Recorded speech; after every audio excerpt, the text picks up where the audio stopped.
Hello, I'm Bob Weir with another interview about the deadly poison of illicit drug use. My guest today is Kathy O'Keefe, Executive Director of Winning the Fight, a nonprofit 501c3 community-based organization that provides drug education, support, and necessary resources to youth and families that suffer from the disease of addiction. Thank you for being here. Thank you so much for inviting me.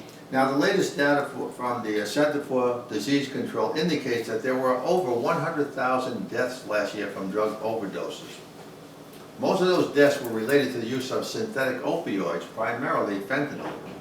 You recently returned from meetings with the Drug Enforcement Administration in Arlington, Virginia.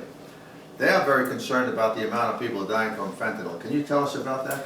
It's a huge problem, and it's something that we're trying to figure out how we can get more education out to families so that they understand what's actually out on the streets, and we could start fighting the battle all together. But it's very bad. I mean, just in the United States alone, it's 295 people a day dying. A person every 4.88 minutes is dying, and most of that is fentanyl-based. This is quite a war. We often hear about the war on drugs, but you know, we lose more people from drugs every year than we lose in, the Vietnam War. We lost 58,000, and here we doubled it in 1 year just from drug use. We often hear that the tiniest particle of fentanyl can cause a death. Is that what you've learned? It doesn't take very much. It's a very, very strong drug, and keep in mind, fentanyl is produced in two directions. We have illegal manufacturing of that drug. So you're looking at mostly Mexico is manufacturing and sending it up.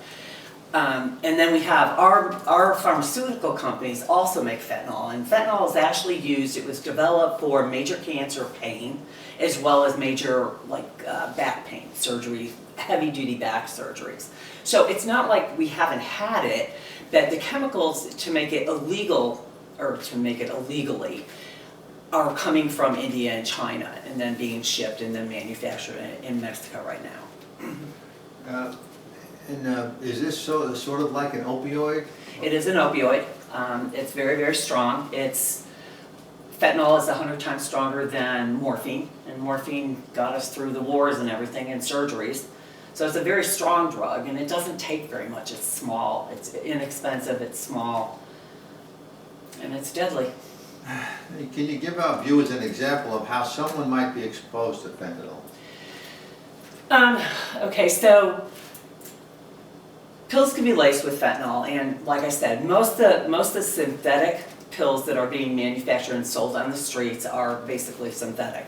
So you could be buying Percocets or hydrocodone or Xanax or anything like that and think that you're actually getting those pills illegally manufactured, but they don't realize how much of that is actually getting a lot of fentanyl laced into it.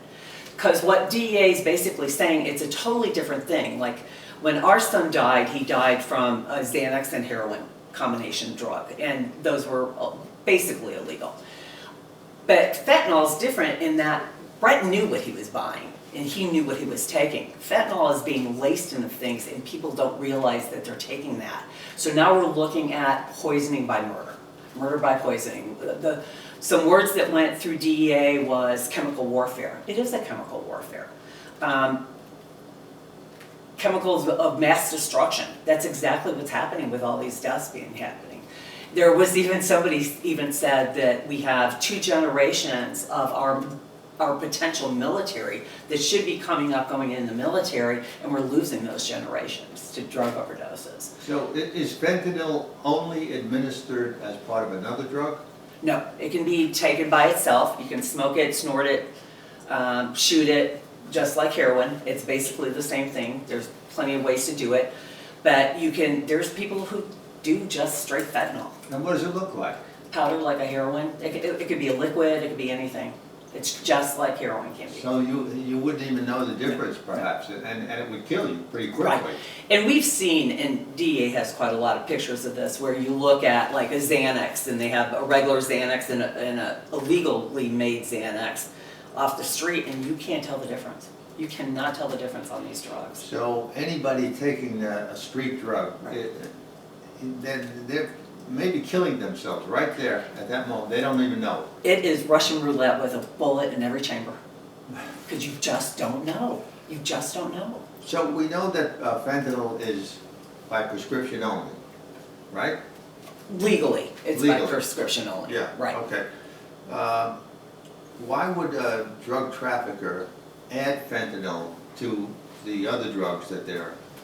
It's highly addictive. It's very inexpensive. It's got a short-term life for being high. So you kind of take these, and it's kind of like, you know, if you're a drug dealer, you want everybody to buy your drugs because those are really good drugs. And so they want them to be good. And there's just a fine line between killing people and making it a better drug that people seek out. Yeah.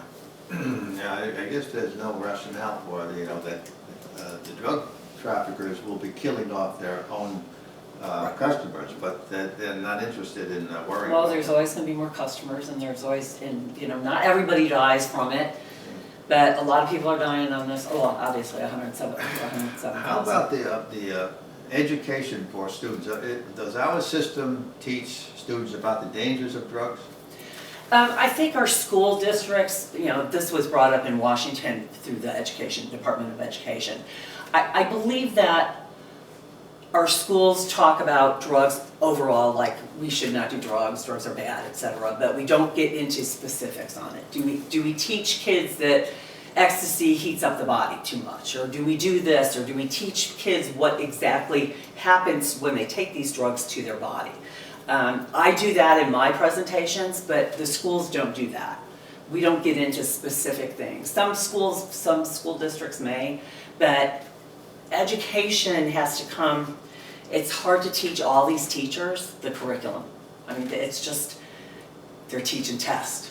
It's hard to teach them about drugs. Sure, but you know, with something as dangerous as this to the young generation, we're losing so many of them, you think that it would be added to the curriculum somehow. I mean, look, you remember when I was a kid in school, and we were all, there was a threat of nuclear war. We used to teach kids how to get under the table, and we had fire drills also, you know, there'd be a fire drill, so the kids would always be aware of what to do if something were to occur. Why not teach them what to do in drugs? I mean, if drugs get near them, if they hear of people selling drugs or friends using drugs, you know, this is should be a major part of their education. I don't know, it seems to me that's very important for their health. It's very important for health, and it's a toss-up. I mean, when you look at like nuclear war, like you're talking like that affects everybody. But when you look at families who are dealing with drug, people are kind of like, that's not going to happen in my family. My kids make better decisions than that. I thought my son would make a better decision than that. Right. I had no idea that we would be dealing with this. So, you know, I think a lot of families don't feel like they need that education because it won't happen in their family, and that's sad. Yeah, just like you know, your house will never get caught on fire, you know, or there'll never be a war. But this education is the beginning of safety. We're losing so many kids, and so many of them, I guess most of them, have no idea what they're doing. They have no idea that they're not going to go back home that day because somebody's pushing this stuff and they want to try it because they think it's cool. Right. It used to be cool maybe to smoke a marijuana cigarette, but it wouldn't kill you. Right. Now, they touch any of this stuff, it'll mean the end of their life. All right, how about, you know, tell us something about winning the fight. I have a lot of this stuff on the website. So one of the things that we're big on education. I feel like no matter what, we can educate our way through this. It's the only way we can. It empowers us if we have the education. So we have a program coming up, because a lot of parents don't know how to open up and have the conversation about drugs. How do you even have that conversation? They don't have the knowledge of what the drugs do or what they're looking for. So what we have is we have our last documentary, which is called Just Once, and we are actually showing that on August 21st. It's a Sunday afternoon at 2 o'clock at Flower Mound High School. And what we're doing is we're bringing in families, and it's good for anybody that's age 11 and up. And we're bringing in families to show this documentary. It's a true documentary of 8 different families and their journey through drug use and addiction. But it opens up a conversation, and then we're going to have a panel discussion. Wow.